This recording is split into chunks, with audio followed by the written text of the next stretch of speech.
In the meeting that was held today at 12 o'clock, the government has decided that there will be a complete lockdown of East Khasi Hills district from 8 p.m.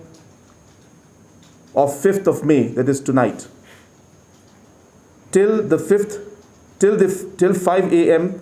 of the 10th of May 2021, which means that the containment period that is left for the next 5 days is being converted into a lockdown mode. So therefore, more restrictions are coming in.